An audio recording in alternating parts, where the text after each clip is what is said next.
രാഹുൽ മാങ്കൂട്ടത്തിൽ ജാമ്യത്തിനിറങ്ങിയ ശേഷം ഏതായാലും മത്സരവുമായി ബന്ധപ്പെട്ടുള്ള നീക്കങ്ങൾ കൂടി നടക്കുകയാണ്. മൂന്ന് മുന്നണികൾക്കും പാലക്കാട് സ്ഥാനാർത്ഥി നിർണയം കടുകട്ടിയാണ്. രാഹുലിന്റെ ഇഫക്റ്റ് മറികടക്കുന്നയാളിനെ ആയിരിക്കണം കോൺഗ്രസിന് വേണ്ടത്. LDFനും BJPക്കും പീഡനക്കേസ് പ്രയോജനപ്പെടുത്താൻ പറ്റിയെന്നും വരാം. പക്ഷേ ഇപ്പോഴുള്ള കോടതിയുടെ പരാമർശങ്ങൾ അത് തിരിച്ചടിയാകാനുള്ള സാധ്യതയുമുണ്ട്. മൂന്ന് മുന്നണികളുടെയും അന്തിമ പട്ടികയിൽ 2 വീതം പേരുകൾ മാത്രമാണെന്നാണ് വിവരം. രാഹുൽ മാങ്കൂട്ടത്തിനെതിരെ കേസെടുത്തിട്ടും പ്രയോജനമില്ലെന്ന പോലീസിന് നിയമോപദേശം ലഭിച്ചതായി സൂചനയുണ്ട്. സുപ്രീം കോടതികളുടെയും ഹൈക്കോടതിയുടെയും വിധിന്യായങ്ങൾ പ്രകാരം ഉഭയകക്ഷി സമ്മതത്തോടെയുള്ള ലൈംഗിക ബന്ധം ഇന്ത്യയിൽ കുറ്റകരമല്ല. ഉഭയകക്ഷി സമ്മതപ്രകാരമുള്ള ലൈംഗിക ബന്ധത്തിൽ ഏർപ്പെടുന്നത് ബലാത്സംഗമായി കണക്കാക്കാനും ആകില്ല എന്ന് ഹൈക്കോടതി വിധി നിലവിലുണ്ട്. വ്യാജ വിവാഹ വാഗ്ദാനം നൽകി ലൈംഗികമായി പീഡിപ്പിച്ചാൽ മാത്രമേ ബലാത്സംഗ കുറ്റത്തിന് കേസെടുക്കാൻ സാധിക്കുകയുള്ളൂ. ഇവിടെ വിവാഹ വാഗ്ദാനം നൽകിയതിനും തെളിവില്ല. പരസ്പര സമ്മതത്തോടെ ലൈംഗിക ബന്ധത്തിൽ ഏർപ്പെട്ടതിന് ശേഷം വിവാഹ വാഗ്ദാനം പിൻവലിച്ചാൽ അത് ബലാത്സംഗ കുറ്റത്തിന്റെ പരിധിയിൽ വരില്ലെന്നാണ് കോടതിയുടെ നിരീക്ഷണം. വിവാഹ വാഗ്ദാനം നൽകി ബലാത്സംഗം ചെയ്ത എന്ന പേരിൽ കൊല്ലം പുനലൂർ സ്വദേശിയായ യുവാവിനെതിരെയുള്ള കേസ് പിൻവലിക്കണമെന്ന ഹർജിയിലായിരുന്നു കേരള ഹൈക്കോടതിയുടെ പരാമർശം. ഫേസ്ബുക്കിലൂടെ പരിചയപ്പെട്ട യുവതി വിവാഹിതയായ പരാതിക്കാരിയും യുവാവും വിവാഹിതരാകാൻ തീരുമാനിച്ചിരുന്നു. ഭർത്താവുമായി നിയമപരമായി വേർപിരിയാതെ അകത്ത് താമസിച്ച് വരികയായിരുന്നു പരാതിക്കാരി. യുവാവുമായി ശാരീരിക ബന്ധത്തിൽ ഏർപ്പെട്ടിരുന്നതായും എന്നാൽ പിന്നീട് വിവാഹ വാഗ്ദാനത്തിൽ നിന്ന് പിന്മാറിയെന്നും ചൂണ്ടിക്കാട്ടിയാണ് പുനലൂർ പോലീസിന് പരാതി നൽകിയത്. കഴിഞ്ഞ ജൂണിൽ സമാനമായ മറ്റൊരു കേസിലും ഹൈക്കോടതി സിംഗിൾ ബെഞ്ച് ജാമ്യം അനുവദിച്ചിരുന്നു. പ്രായപൂർത്തിയായവർ പരസ്പര സമ്മതപ്രകാരം ലൈംഗിക ബന്ധത്തിൽ ഏർപ്പെട്ട ശേഷം പിന്നീട് ബലാത്സംഗം ആരോപിക്കാനാകില്ല എന്ന് മധ്യപ്രദേശ് ഹൈക്കോടതിയും പറഞ്ഞിട്ടുണ്ട്.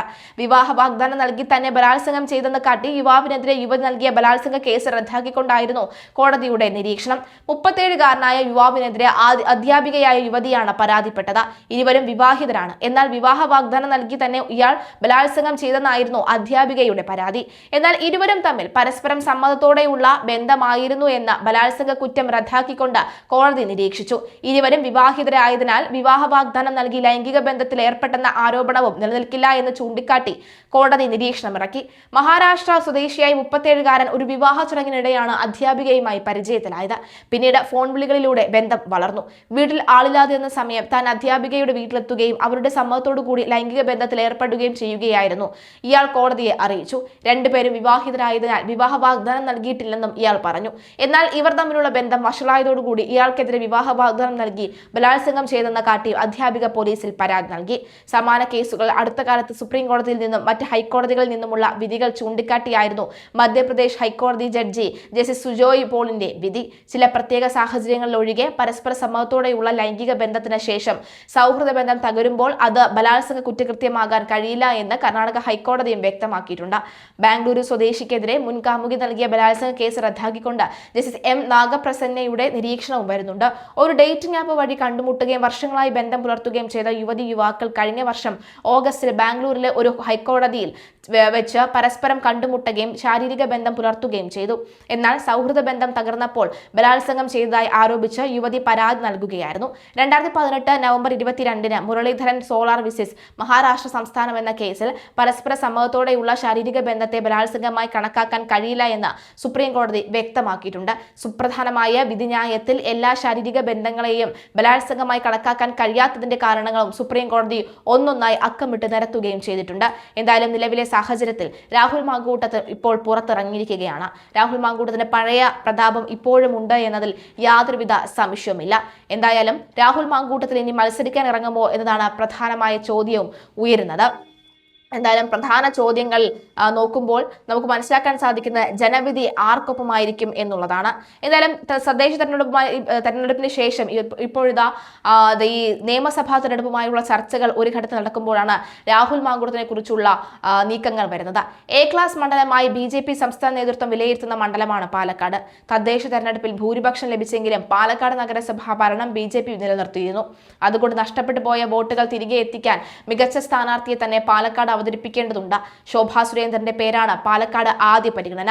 ശോഭാ സുരേന്ദ്രന്റെ തീപ്പൊരി പ്രസംഗത്തിലൂടെ BJPക്ക് മണ്ഡലത്തിൽ ശക്തമായ തിരിച്ചുവരവ് നടത്താൻ സാധിക്കുമെന്ന് തന്നെയാണ് സംസ്ഥാന നേതൃത്വത്തിന്റെ പ്രതീക്ഷ.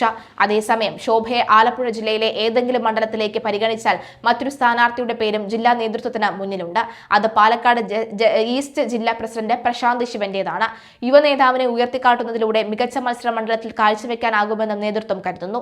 ഉപതെരഞ്ഞെടുപ്പിൽ മത്സരിച്ച C. കൃഷ്ണകുമാർ ഇത്തവണ മലമ്പുഴ മണ്ഡലത്തിലായിരിക്കും ജനവിധി തേടുക. വനിതാ നേതാവിനെ തന്നെ കളത്തിലിറക്കാനുള്ള ആലോചനയാണ് നടക്കുന്നത്. കഴിഞ്ഞ തവണ ഉപതെരഞ്ഞെടുപ്പിൽ LDF സ്ഥാനാർത്ഥിയായി ആദ്യം പരിഗണിച്ചത് ജില്ലാ പഞ്ചായത്ത് പ്രസിഡന്റ് K. ബിനുമോളിന്റെ പേരായിരുന്നു.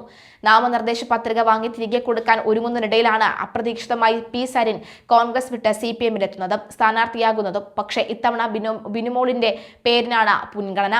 അതേസമയം P. സരിൻ ഒറ്റപ്പാലം മണ്ഡലം ലഭിച്ചില്ലെങ്കിൽ പാലക്കാട് തന്നെ വീണ്ടും മത്സരിപ്പിക്കാനുള്ള സാധ്യതയും തള്ളിക്കളയാൻ ആകില്ല. പാലക്കാട് നഗരസഭയും കണ്ണാടി, പിരാരി, മാത്തൂർ പഞ്ചായത്തുകളും അടങ്ങുന്നതാണ് പാലക്കാട് നിയമസഭാ മണ്ഡലം. തദ്ദേശ തെരഞ്ഞെടുപ്പിന് ശേഷം പാലക്കാട് നഗരസഭ BJPയും കണ്ണാടി LDFും പിരാരി UDFുമാണ് ഭരിക്കുന്നത്.